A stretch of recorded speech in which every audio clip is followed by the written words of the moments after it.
to my channel.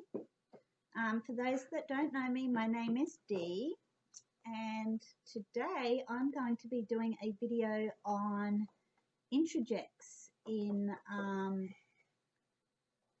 dissociative identity disorder and other specified dissociative disorder, so DID and OSDD,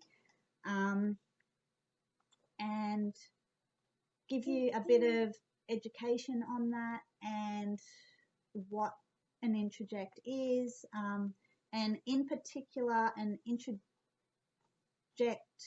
persecutor part or alter.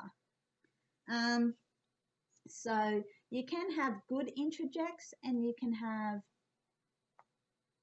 bad introjects. You shouldn't really term them good or bad because it plays into the issues that the person is having, and so you can have positive and negative, good, bad introjects. An example, so to start with, what is an introject? Well, it's the opposite of projecting. So projection is where you project, you put out your thoughts, feelings, behaviors onto other people or situations. Introjection, identification, and introject, it involves taking in something like an object, a person, an object's emotions from the outside in. So you're taking something from an external world, from the outside external world, and you're internalizing it and turning it into an introject. You're making it a part of your inner world, your inner life, your fantasy life, your daydreams, whatever. It's basically like an internal bodily symbolization of an external object. So I'll give you an example of a good part or good internalization. Someone on the outside that you know is really good at putting down boundaries. They're good at standing up for themselves, they're successful, they're positive, they're happy. And you decide to internalize some of those qualities and try to be more like that person. And so you start acting like them, putting down boundaries in the same way that they do, and that's a good thing. That's positive. So that's like positive internalization. Or if you're a system, you have DID or OSDD, and you have all these parts, you might have a part in there that identifies as that person. They might look like that person, have that person's behaviors, can stand up for themselves like that person, and it's all positive. It's great. They're, you know, a protective part. They're very helpful. That's like a positive, good introject or example of introjection. Then there's also the opposite of that, and this is where your persecutor introjects come from. So you're in a situation of horrible trauma, abuse, whatever, and your mind can't cope, so it splits off apart and to deal with that trauma, and that part takes on the qualities of the people harming you and abusing you. They're like an inner critic. They call you names. They tell you what the abusers on the outside tell you. They treat you like the abusers on the outside treat you, but it's all happening inside, or that part, you dissociate, that part comes out, and that part acts out the abuse or whatever. That's an introject persecutor part. So you can't control who you do or don't get introjects of. You have no control over that. It's just what your brain needs in that moment to cope. So if you have a persecutor introject, that's okay. It's nothing to be ashamed about. It is okay. It's what your mind needed in that moment of trauma, horrific abuse, whatever, to cope. That introject is there with those qualities for a reason, and it's there to help you cope. Although these parts are persecutors, they are persecuting in order to protect you, but they're doing it in their own way. So even if that way is harmful, dysfunctional, negative, whatever, it's their way of protecting you. That's how they see it, and that is the behaviors that they do to protect you. And you have to teach them over time more functional, healthier, positive ways to cope and protect, and try and move them from being a persecutor to a protector. So going back to introject parts or alters, introject persecutors, the word introject refers to any alter who is modelled off an outside individual, mirroring their personality behaviour, and sometimes even going by the same name and visual presentation as an abuser or a harmful person in that person's life. So these individuals may be positive or negative influences in the survivor's life, as I've already stated. They can also even be fictional characters. So you might have an introject based off a movie character or a book character. You might have an alter that, or a part that is Harry Potter,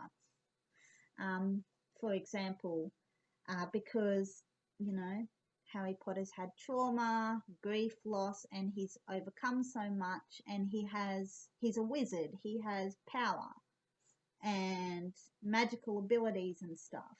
And so you've introjected that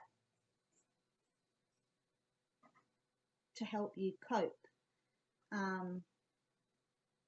So yes, introjects can be fictional characters, parts or alters, as I said, especially the persecutor introjects, are modelled after, in most cases, are modelled after the abuser.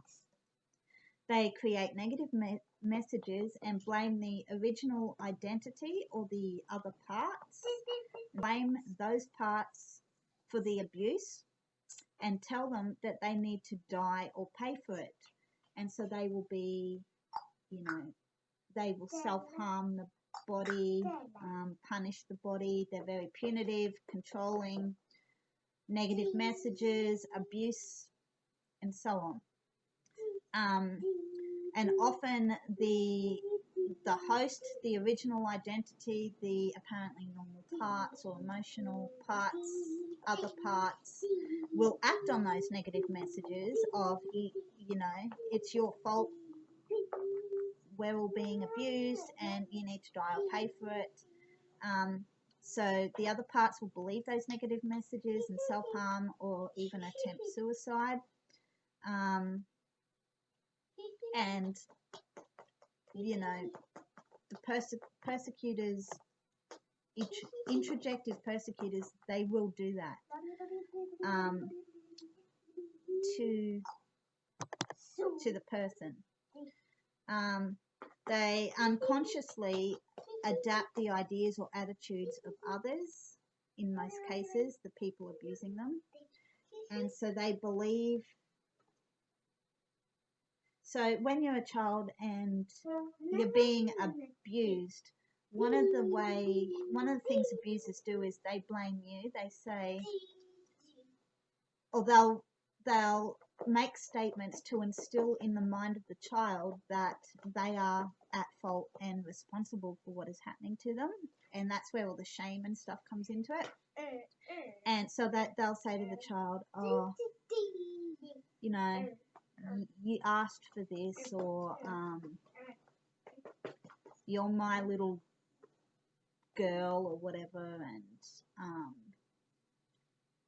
you know, you're in the wrong place at the wrong time, or whatever, and make them feel at fault so that they won't tell people on the outside what is happening to them, and it helps the secrecy of abuse. But their introjects and introjective persecutors unconsciously adapt those ideas and believe that, yes, they are at fault, that they're asking for it, they're you know, they bring in those ideas and attitudes of the abuser, and then they blame all the other parts in the system. Well, you know, if you weren't a part of this family, this wouldn't be happening to you, or if you weren't in that place at that time, or if you were strong enough to deal with this, you wouldn't have created me as a separate part, and you know, therefore you're at fault, and I'm going to punish you and send all these negative messages and whatever. This is how introjective persecutors think.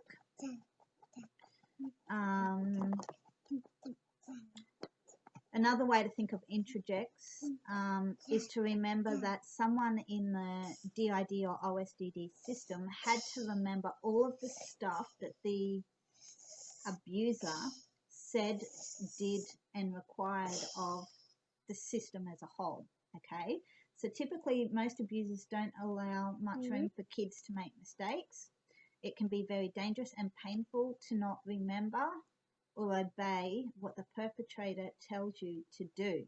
So one of the functions of a introject persecutor part is to help remember the rules that were being given by the abuser, as well as the abuse itself, because sometimes it's just so sadistic and horrible that someone needs to remember it, right? But mainly to help remember the rules that were being given by the abuser, because of course you can get into trouble if you don't follow the rules, and you're opening yourself up to not by your own fault, but you're then opening up for further abuse and punishment if you don't remember the rules. If you don't do what the abuser wants you to do, how they want you to do it, they get angry, they punish you and abuse you more. Okay, so especially if there's no safe place to go and no one helping you, you need that introjective persecutor part to take all that in and hold it for you separately, so the rest of you can function and deal with normal life and survive. And by having an introject persecutor on the inside, containing the memories and enforcing the rules, that helps the system as a whole to be able to do what is required of them and receive less external punishment from the abusers. So this is why they exist, guys. And it helps. It's critical to survival if you have to live with the abusers and you have nowhere else to go and you can't get away from them and you're dependent on them because you're a young child. It's essential, and these parts are essential to your survival. And as I said earlier, you can't control who you get introjects of, and that is okay.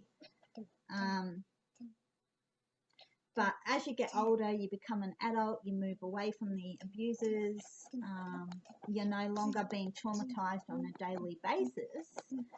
The usefulness of these parts starts to disintegrate and loses its usefulness, and it's not helpful anymore, it's not functional anymore, it's more disruptive and dysfunctional and impacting the overall system, because you're not in that situation anymore, so you're not not required to have that part act like that anymore. So, you know, you've moved away, you've got distance and safety away from the abuse and the perpetrators. But the introjects and persecutors still, they're trauma bonded, they hold loyalty to the perpetrators, abusers, but you need to teach them to undo that trauma bond. You need to help them achieve that. You need to show these parts that there's healthier ways to cope. They're not in that situation anymore, and teach them healthier ways to cope, to move them from being a persecutory introject to a protective introject. I don't want those perpetrator introjects to stay in their original role of holding the rules, punishing, making sure everyone else obeys to whatever the abusers want. You don't want them to stay in that role. But they do belong to the system as a whole. They are a part of it. But you have to show them that they are not the outside person or the abuser that they represent. You help them find safety, separation from the abuse and the abuser that they've introjected or identified with. And you need to help reconnect them to yourself and all your other parts in a positive way. Because everyone, including the introjective persecutor, deserves safety, healing, comfort and freedom from the abuse. Everyone, even those on the inside who abuse. You know, they deserve safety and so on. And they deserve compassion, same as any other part. They deserve compassion, love and kindness. It's also important to realize that angry parts, parts that want to hurt you and persecute you, are like all parts, belong to you and your system as a whole person. You may not like them and the way their methods, their behavior, the way they abuse you and harm your body, but the underlying intent is, as I've already said, it is to protect you. You just have to teach them more, teach them to learn different, healthier, functional ways of protecting, and help them to become an inner ally as opposed to an abuser and an enemy. Yeah, they deserve love and compassion. And that's basically why they exist. It's to hold the rules and the memories of horrific abuse, trauma. And they're there for a reason. They hold all of that. And yeah, you just have to show them love and compassion regardless of how you feel about them, how you view them, how they treat you. They're still deserving of love and compassion. It's just their way of protecting you and holding all the memories and stuff. So you show them love, compassion, kindness. You build trust with them and they become your allies over time, and then you can start teaching them more healthier, functional ways to cope. And you start to break their trauma bonds with the abusers, and you can show them and teach them that the past is there and this is the present, and you're away from the abusers now, and they no longer need to enforce the rules of the abusers, the behavior of the abusers, and so they no longer need to enforce that, and they can, you know, let go of that role and become a protector in more healthier ways. And yeah, that basically just sums up everything that I've been talking about. So remember, you can't control who you get introjects of. They're there for a reason, as I've already stated, and they're deserving of love, compassion. They're a part of you.